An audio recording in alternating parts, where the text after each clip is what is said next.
Hi, this is your Pure Positive forecast for Friday, February 26th, 2021. Thank you for joining me.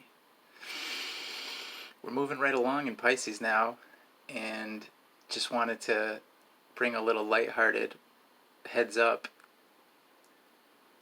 Don't take anything too seriously. Pisces can get super emo, and we can laugh at ourselves.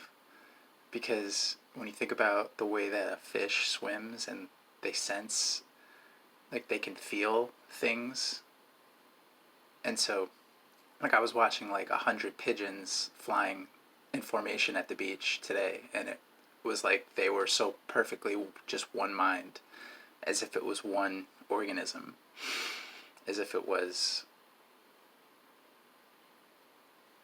the way that we would send impulses through our own body to perform an action, like hundreds of birds acting as one. And so Pisces is super sensitive. The fish like sensing everything through its scales in the water, and it's just like this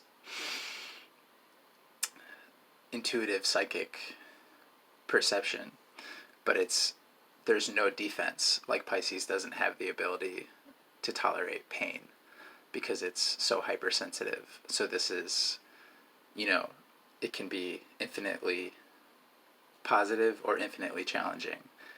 And so it's like in video game characters and like any type of RPG or like Dungeons and Dragons or like Super Mario Kart, how like each character has different qualities. So some characters are faster than others, but some have less defense, some regenerate faster, and so on and so forth. It's like when Pisces is in alignment, it's just like this brilliance, and yet the challenge, you think of like the depressed, like self-loathing artist. So like it can get super emotional, and the the depth can go like forever. It's like the depth of the vacuum of space. And I read this thing about like a fear, like the greatest fear of Pisces is to like float away into the ether, because it can be so like ethereal and ungrounded. And so the uh,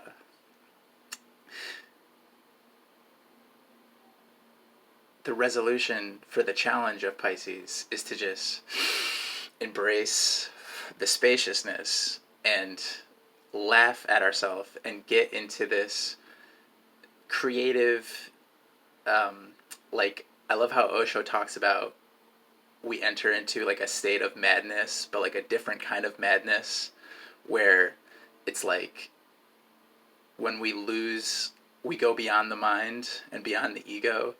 It's like the madness of pure positive energy, of like when we're just so ruthlessly focused on our desire in this way where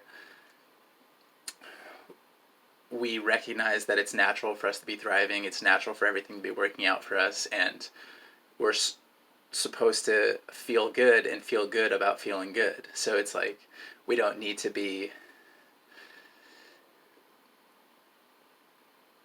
we can't allow other people to thrive by depriving our own self from thriving. The way that we encourage everyone else to thrive is through thriving ourselves. So it's like there's this infinite supply of oxygen, there's this infinite supply of resource, there's this infinite supply of happiness, and we can allow ourselves to tune in to the infinite supply of resource and be the active receiver in real time in our own life, and like really live the life of our dreams in a deliberate, conscious way where we're aware that non-physical source intelligence is flowing through us, leading us through emotional guidance, through intuitive impulses, through inspired action, through inspired thought, and through this continuous consecutive stream of thought, this singular train of thought, this perpetual daydream, this lighthearted pondering of what we wish to experience. Recognizing that we're creating the vibration in real time. We're the broadcasting and the receiving mechanism. So we can either be deliberately creating the original pure positive vibration, and that is to say tuning in to the vibration that's already being broadcast from our inner being. And when we allow the momentum, it just becomes this natural process where our greatest desires just become increasingly more realized in tangible, manifested form, while we're just playfully moving into the emotion, appreciating everything, every step along the way, because we're not longing for anything, we're not yearning for anything. We're just recognizing that everything is naturally for us and everyone. So it's this appreciative, active appreciation vibration where we're allowing ourselves to be the active receiver of everything we want for ourselves. And it's with the attitude of inclusion, so that what we want for ourselves, we want for everyone. What each individual wants for themselves, we want for them.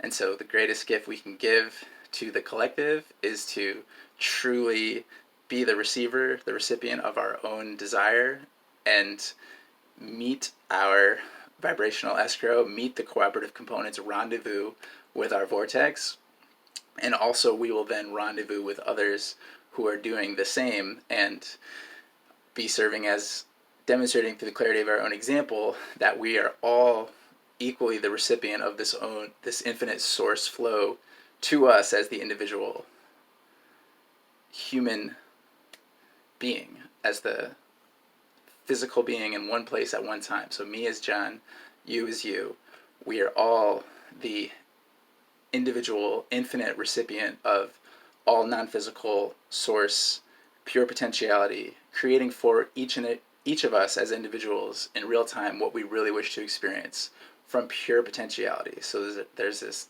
infinite resource that's flowing to and through all of us, and it's specifically tailored to each of us as individuals in response to our real-time call of desire. So it's this active magic that we're the recipient, we're the participant in, and we get to just ride our own vibrational escrow waves of desire, honing in on the unconditional alignment with the pure positive emotion, and then allowing everything to take care of itself naturally. And this is the art of allowing. This is Zen. This is happily ever after. And this is pure positive fun. So much love and appreciation. Let's have a fantastic day. Peace.